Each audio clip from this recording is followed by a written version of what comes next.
The bustling terminal of East Side International Airport was alive with the constant movement of travelers.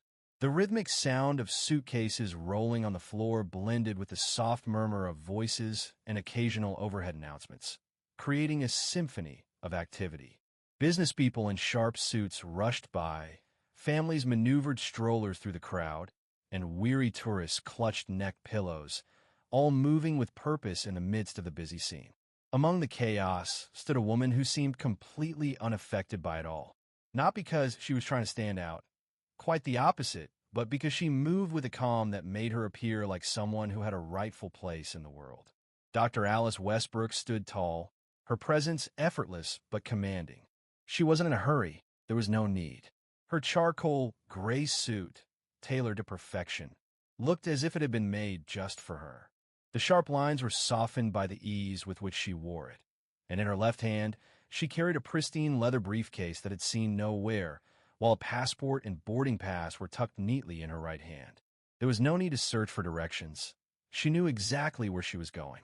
At Gate 22, a flight attendant dressed in the bright uniform of Continental Air greeted her with a polite but professional smile.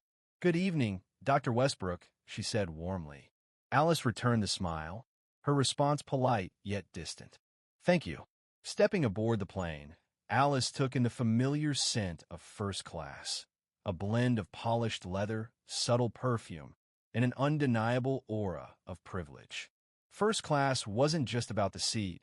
It was a statement, a space carved out for those whose lives have been shaped by access and influence. She walked down the aisle at a steady pace, ignoring the glances that followed her. She had seen them before, those moments of surprise, the unspoken questions, and they didn't faze her. Her seat was 2A by the window. As she placed her briefcase under the seat in front of her and settled in, she felt it, the unmistakable sensation of being watched. It wasn't casual curiosity. No, this was the deliberate kind, the kind of stare that signaled an unspoken challenge. Turning slightly, Alice met the gaze of a woman seated across from her, one row back, in seat 3B. The woman was in her mid-50s, with platinum blonde hair pulled into a tight bun.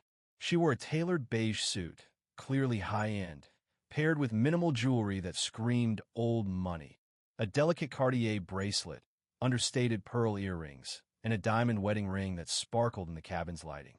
Her expression was one of cold calculation, her eyes filled with a clear, unmistakable contempt. Alice recognized that look. She'd encountered it enough times to know exactly what it meant. The woman's lips pursed as she leaned forward, narrowing the space between them. "Excuse me," she said, her voice smooth but laced with something sharper. "I think you're in the wrong seat." Alice didn't hesitate. "No," she replied calmly. "I'm exactly where I'm supposed to be." The woman's fingers, painted a flawless shade of pale pink, tightened on the armrest. "Are you sure?" she asked, her tone dripping with polite skepticism. "This is first class." "I'm sure," Alice said, her voice steady and composed. The woman exhaled sharply through her nose, followed by a forced laugh, before turning to her husband, who sat beside her, engrossed in his magazine. "Can you believe this?" she murmured to him, just loud enough to be heard but still trying to maintain the appearance of politeness. The man barely glanced up. "What nonsense?" he asked, his voice flat. Alice remained unfazed. She had dealt with women like this before. Women who thought they owned spaces, who believed the presence of others was an intrusion. What this woman didn't know, however, was that Alice wasn't someone to be dismissed. Not yet, anyway. A few minutes later, Alice had settled into her seat, her tablet in hand, as she skimmed through emails. That's when she noticed the woman in 3B once again. This time, the woman was adjusting her seatbelt with overdone precision before dramatically pressing the call button, jabbing it as though it had personally offended her. A flight attendant appeared promptly, her smile warm but professional. "How can I help you, ma'am?" the attendant asked. The woman straightened, lowering her voice into a stage whisper that wasn't as discreet as she intended. "I believe there's been some kind of mistake," she said. The attendant remained unfazed. "What kind of mistake, ma'am?" The woman blinked, feigning surprise as if the issue wasn't immediately obvious. "Well, You see, she began, subtly glancing towards Alice. I'm just concerned that some people might be in the wrong cabin. The attendant's smile tightened slightly, but she remained polite. Everything has been confirmed, ma'am. The woman sighed theatrically. Of course, she said, then added just loudly enough for Alice to hear.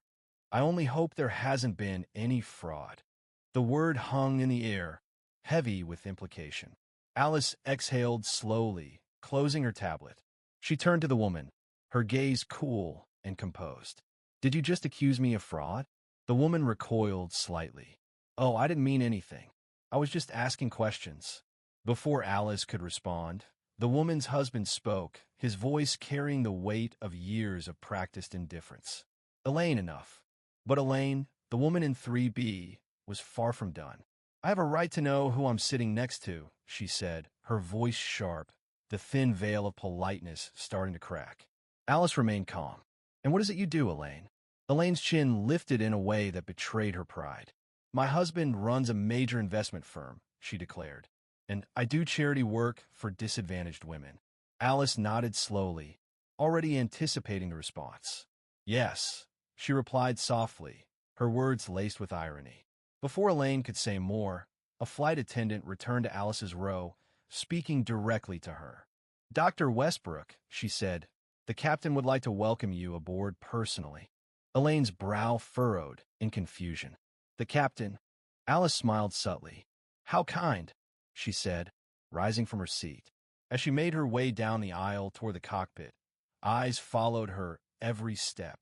Whispers began to circulate, and Elaine froze in her seat, unable to comprehend what was happening. Did you hear that?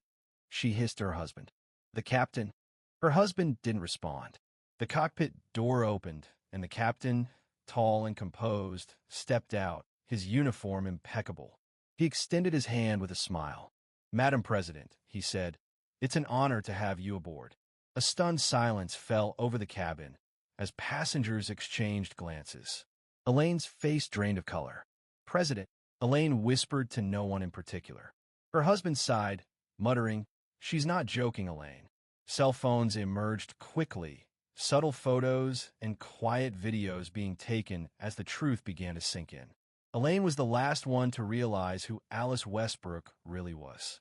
Alice Westbrook, recently appointed president of the Global Economic Council, the first black woman to ever hold the position, wasn't just someone important. She was someone historic. Elaine scrambled for her phone, searching for Alice's name in a panic. Headlines flashed across the screen, confirming what was now painfully obvious. Articles, interviews, features on her groundbreaking election.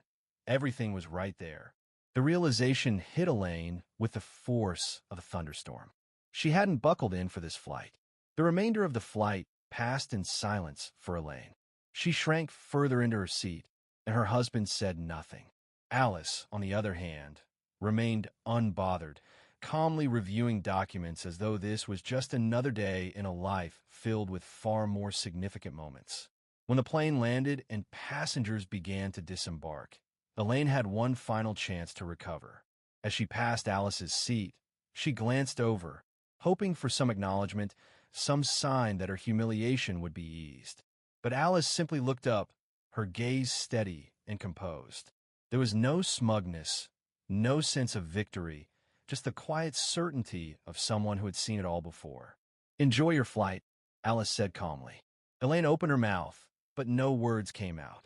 She hurried off the plane, the weight of her mistake growing heavier with every step. Meanwhile, Alice returned to her reading, undisturbed, because for her, this was just another day. For Elaine, however, it was the day everything changed.